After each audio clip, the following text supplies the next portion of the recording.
करेंगे हम next point पर, प्रायद्वीपीय भारत। प्रायद्वीपीय क्या होता है? प्रायद्वीपीय दोस्तों ये होता है कि जब भी हम बात करते हैं तीनों तरफ, इधर भी जल, इधर भी जल, इधर भी जल, हम कहते हैं कि तीन तरफ से घिरा खंड प्रायद्वीपीय कहलाता है।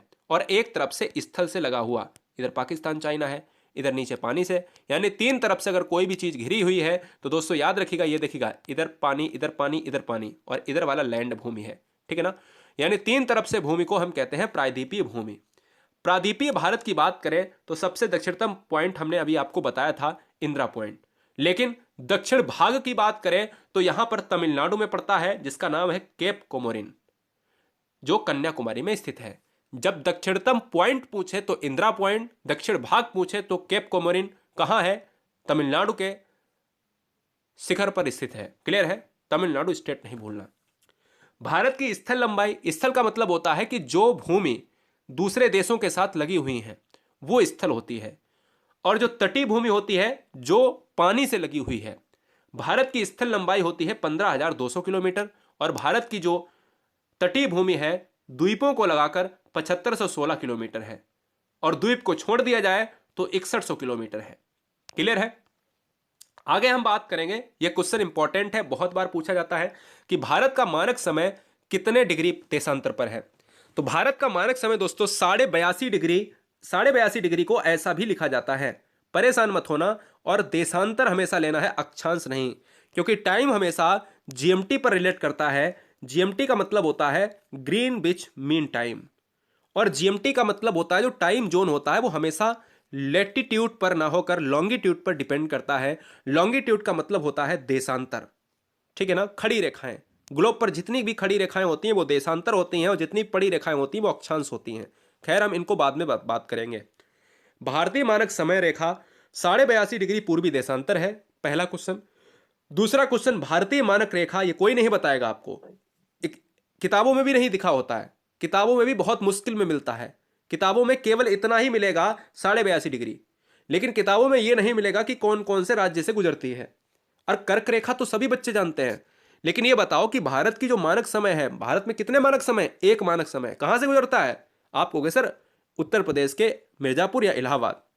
तो यार याद रखो 5 राज्यों से होकर गुजरता है, यानी हम ये कह सकते हैं, इसको ऐसे हम काट देते हैं तो ये 82.5 डिग्री हो जाता है। यही वाली रेखा में जितने राज्य आएंगे वही हमारे क्या हो जाएंगे? मानक रेखा के अंतर्गत उत्तर प्रदेश, छत्तीसगढ़, मध्य प्रदेश, आंध्र प्रदेश, उड़ीसा। क्लियर है? तो ये सारी चीजें क्या है? मानक समय के अंतर्गत 5। अगर पूछा जाए कर्क रेखा, तो कर्क रेखा की अभी मैं बात करूंगा जो 8 राज्यों से होकर गुजरती है।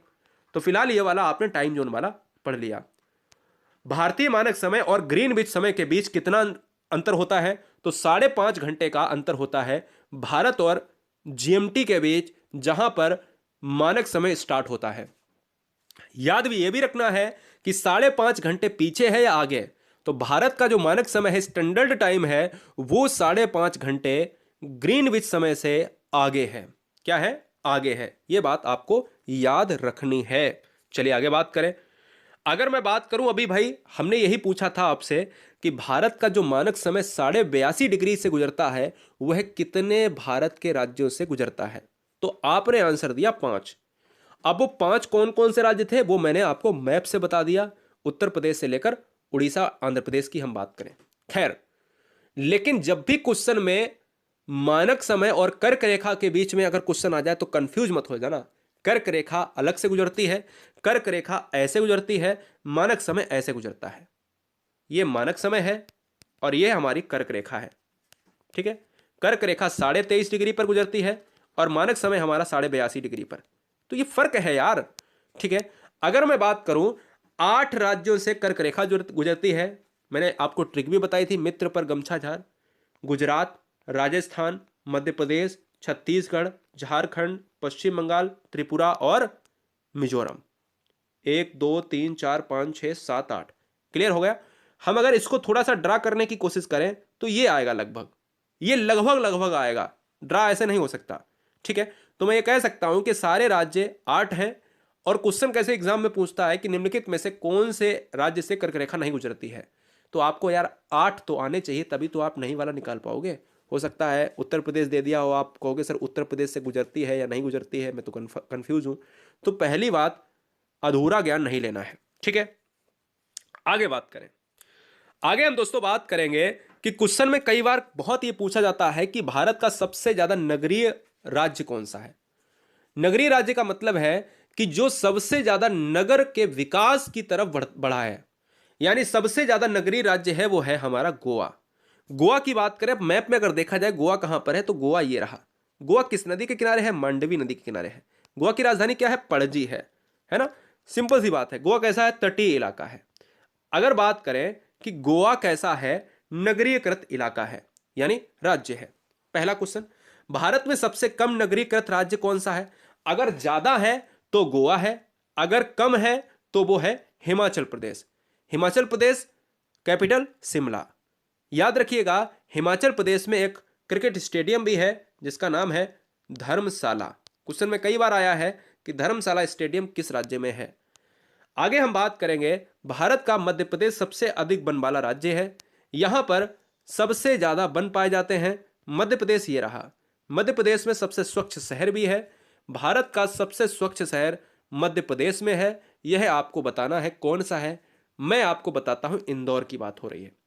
भारत का सबसे कम वन वाला, अब देखो मैंने अभी ऊपर बताया नगर का ज्यादा वाला गोवा है, नगर कम हिमाचल प्रदेश।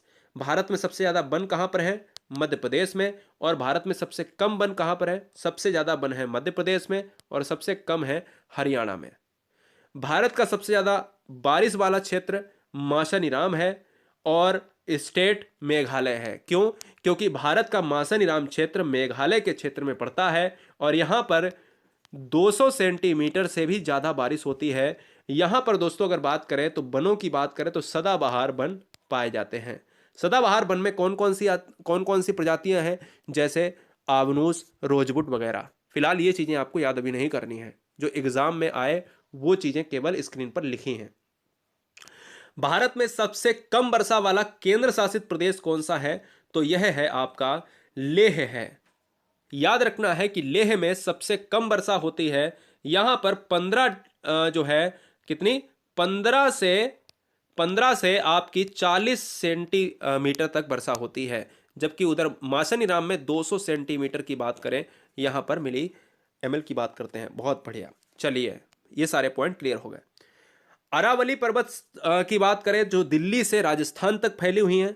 अगर क्वेश्चन में पूछा जाए कि भारत की सबसे प्राचीन श्रेणी कौन सी है, पर्वत श्रृंखला कौन सी है, तो अरावली पर्वत सबसे प्राचीन पर्वत श्रृंखला है। हिमालय पर्वत सबसे नवीन पर्वत श्रृंखला है। ये दोनों चीजें हमने बताई हैं। हमने दो फैक्ट लिए हैं, सबसे ज्यादा सबसे कम वर्षा, सबसे कम वर्षा और सबसे ज्यादा के अलावा सबसे कम वन, सबसे ज्यादा वन वाले और सबसे कम नगरीय और सबसे ज्यादा नगरीय वाले। ये चार पॉइंट मैंने यहां पर क्लियर कर लिए हैं। यानी अरावली पर्वत सबसे प्राचीन है, एंशिएंट है